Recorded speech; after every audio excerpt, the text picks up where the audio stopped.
Hello আমার দুষ্ট প্রিয় মিষ্টি বন্ধুরা, তোমরা সকলে কেমন আছো? বন্ধুরা, তোমাদের জন্য নতুন একটি গল্প নিয়ে চলে আসছি।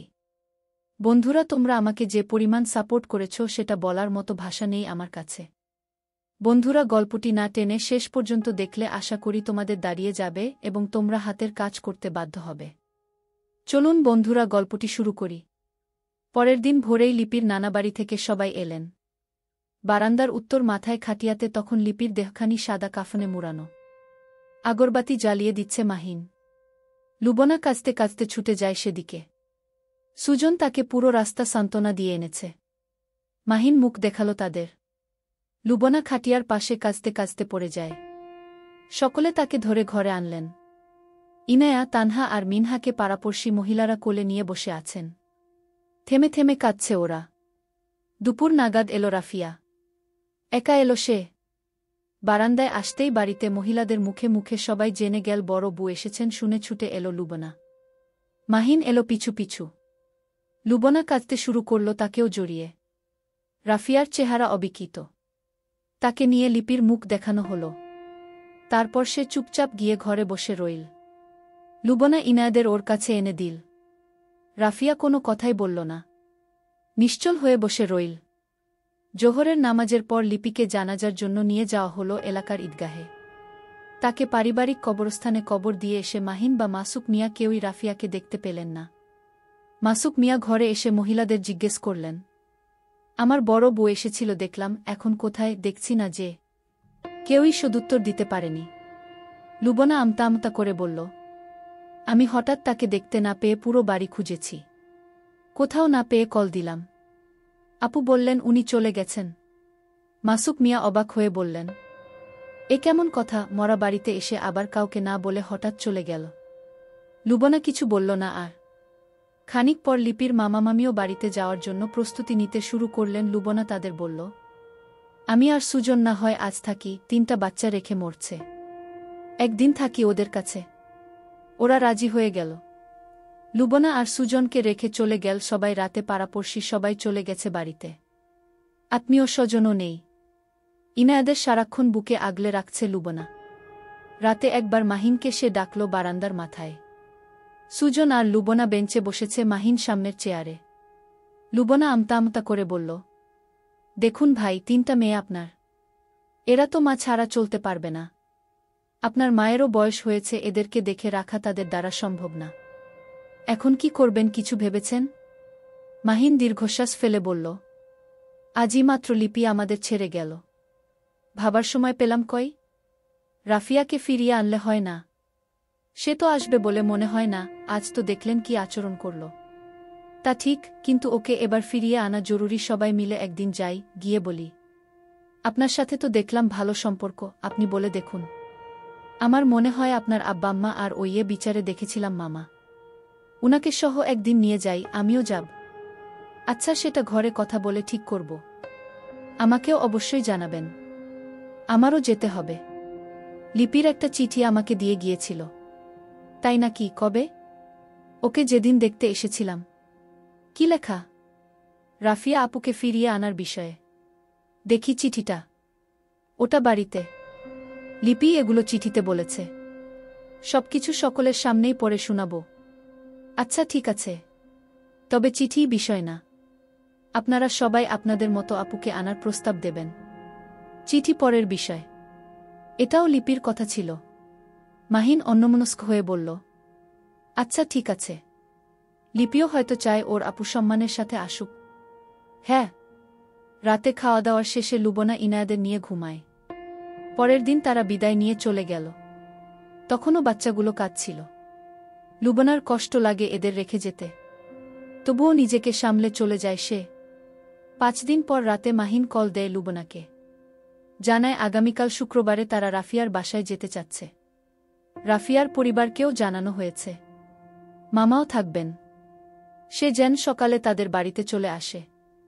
লুবনা কথামতো শুক্রবার ভোরে সুজনকে নিয়ে তাদের বাড়ি চলে আসে। গাড়ি একটা রিজার্ভ করা হয়েছে। ইনায়াদের সহ সবাই উঠেন গাড়িতে। 2টার দিকে তারা পৌঁছে যান রাফিয়ার বাসায়। সেখানে তাদের আগেই উপস্থিত ছিলেন রাফিয়ার মামা এবং বাবা মা। রাফিয়া পুরো বিষয়টা নিয়ে ব্যক্তিগতভাবে বিরক্ত। সে এগুলো এড়িয়ে চলতে চায়। বাচ্চাগুলোর জন্য কষ্ট লাগলেও সে তো তাদের বিশেষ কেউ না। বাবা আছে, দাদা দাদি সহ আত্মীয় স্বজন আছে। তার কেন এত দর্দ উথলে উঠবে? শুরু থেকেই নিজেকে এভাবে শাসিয়ে পুরো বিষয়টি থেকে দূরে থেকেছে। গতকাল সন্ধ্যায় ওর মা জানালেন মাহিনরা এখানে আসবে। রাফিয়া আপত্তি জানালেও ওর মা বোঝালেন তারা আসতে চাচ্ছে, আসুক। আমরা শুনি সবকিছু। রাফিয়া এক পর্যায়ে মেনে নেয়। সবাই সামনের রুমে চেয়ার এবং পালঙ্কে ছড়িয়ে ছিটিয়ে বসেছেন। রাফিয়া অকারণ রান্নাঘরে এটা সেটা করছে। লুবনা ইনায়াদের নিয়ে গেল রান্নাঘরে। রাফিয়া তখন কাপ ধুয়ে ধুয়ে রাখছে। লুবনা ইনায়াকে বলল, উনি তোমার কি হয় জানো? ইনায়া লজ্জায় লাল হয়ে লুবনার পেছনে লুকিয়ে বলল, বড় আম্মা। লুবনা মুচকি হেসে বলল, তুমি কিভাবে চিনলে বলো তো? আম্মা ওনার কথা কত বলতেন। রাফিয়া তবুও এদিক থেকে মনোযোগ সরিয়ে রাখার চেষ্টায় ব্যস্ত। লুবনা ওর কাঁধে হাত রেখে বলল, আপু এত নির্দয় হচ্ছেন কেন? আমার কলও ধরেন না আজকাল। রাফিয়া ওর দিকে না তাকিয়ে বলল, ওই পরিবারে আমি যেতে চাই না ভাবি, তাই এড়িয়ে চলি। এখন সবাই একটা গান পেয়েছে, লিপি নেই। এখন বাচ্চাদের কে দেখবে? সেটা কি আমার দায়িত্ব? লুবনা দীর্ঘশ্বাস ফেলে বলল, মাহিন ভাই এখন অনেক পাল্টে গেছে আপু। পুরাতন সবকিছু ভুলে যান। কি ভুলে যাব? গর্ভবতী লিপিকে মারধর? ওর পেটের বাচ্চা মরে কিভাবে? আর ওর চিকিৎসা কি ঠিকমতো হয়েছে? লুবনা ওর মুখ চেপে ধরে বলল, আপু এসব কথা বাদ দিন, যা হওয়ার হয়ে গেছে। লুবনা অন্যদিকে মুখ ফিরিয়ে বলল, এগুলো আমি বাদ দেয়া বা ধরার কেউ না, তাদের পারিবারিক বিষয়। কিন্তু যখন ওরা নিজেদের কর্মের ফল নিজেরা ভোগ না করে আমার উপর ছাপিয়ে দিতে চায়, তখন কি বলবো আমি? রাফিয়ার মামা এলেন রান্নাঘরে। তাদেরকে সামনের রুমে যেতে ডাকলেন। রাফিয়া হাতমুখ ধুয়ে গেল সেখানে। লুবনাও ইনায়াদের নিয়ে ঢুকল। মাসুক মিয়া আমতা আমতা করে বললেন, এখানে রাফিয়া মার বাবা মা এবং মামা আছেন। তাছাড়া আমরা সকলেই আত্মীয়। মাহিন রাফিয়া মাকে বিয়ের আগেও আমাদের সম্পর্ক ছিল, তাই কেউ কারো দূরের নয়। মাঝখানে কিছু সমস্যা ছিল, সেটার জন্য আমরা সব সময় অনুতপ্ত ছিলাম। সবকিছুর শেষে রাফিয়া মাকে ফিরিয়ে নিতে বারবার চেষ্টা করেছি। এখন এসেছি অনেকটাই বিপদে পড়ে। সবাই জানেন আমাদের দ্বিতীয় বউ 3টা বাচ্চা মেয়ে রেখে মারা গেছেন। এই অবস্থায় এদেরকে দেখাশোনা করার জন্য একজন মা দরকার। মাহিনের মারও বয়স হয়েছে, কে দেখবে ওদের? তাই একজন বউ দরকার ঘরে। আমরা রাফিয়া মাকে ফিরিয়ে নিতে এসেছি। তিনি আমাদের বড় বউ। তাকে রেখে আরেকটা বিয়ে করানোর কথা আমরা ভাবছি না। রাফিয়া সকলের মাঝখান থেকে বলল, দেখুন, চাইলে আপনাদের ছেলেকে আরেকটা বিয়ে করিয়ে দিতে পারেন। আমি বিন্দুমাত্র আপত্তি জানাবো না, আমি অনুমতি দেব, সমস্যা নেই। অথবা আমাকে ডিভোর্সও দিতে পারেন। ছি ছি মা, ডিভোর্স কেন দেবে? তাছাড়া আমরা আরেকটা বিয়ে করাতে চাই না বলেই তোমাকে নিতে এসেছি। রাফিয়ার মামা বললেন, আপনার ছেলেকে ভালোভাবে জিজ্ঞেস করুন কি চায়। সে আরেকটা বিয়ে করবে নাকি তাকে ফিরিয়ে নেবে? মাহিন মাথা নিচের দিকে রেখে বলল, আমি আর বিয়ে করব না। রাফিয়া ফিরে না গেলেও না। বাচ্চাদের আল্লাহ দিয়েছেন, তাদের ভাগ্যে যা আছে তাই হবে। আমি একাই তাদের দেখাশোনা করব। মাসুক মিয়া বললেন, শুনলে তো মা, সবকিছু ভুলে চলে আসো। রাফিয়া মেঝের দিকে তাকিয়ে পুনরায় বলল, আমার যাওয়ার ইচ্ছা নেই। মাসুক মিয়া রাফিয়ার মা বাবার দিকে তাকিয়ে বললেন, আপনারা একটু বুঝান, যা হয়েছে তার জন্য আমরা অনেক আগে থেকেই অনুতপ্ত। আর কি করার আছে? রাফিয়ার বাবা বললেন, মেয়ে কি করবে তার ইচ্ছাধীন, আমরা তার উপর কিছু ছাপিয়ে দিতে চাই না। লুবনা তখন দাঁড়িয়ে বলল, আমার কিছু কথা আছে। লিপি যখন অসুস্থ তখন আমি তাকে দেখতে গিয়েছিলাম। একদিন থেকেছিলাম সেখানে। পরের দিন বিদায় নিয়ে আসার সময় লিপি আমাকে একটা চিঠি দিয়ে বলে ওর কিছু হয়ে গেলে পড়তে। মৃত্যুর সংবাদ শুনেই আমি রাতে পড়েছি। চিঠিটা রাফিয়া আপুকে উদ্দেশ্য করে লেখা, তবে সেটা আবার সবাইকে জানিয়ে রাফিয়া আপুকে দিতে উল্লেখ করেছে লিপি। হয়তো সে চায়নি শুধু তার চিঠি পড়ে রাফিয়া আপু ফিরুক। সবাই উনাকে সম্মানের সাথে নেয়ার চেষ্টা করার পর তারও সুপারিশ রাফিয়া আপু জানবে, সেটাই চেয়েছে। সে হয়তো আজ উপস্থিত নেই, কিন্তু আমরা সকলের মতো তারও রাফিয়া আপুকে ফিরিয়ে নেয়ার অনুরোধ আছে চিঠিতে। আমি পরে শুনাই পুরো চিঠি। রাফিয়া জল ছলছল চোখ তুলে তাকাল। সবাই তাকে বললেন পড়ে শোনাতে। লুবনা পড়তে শুরু করল।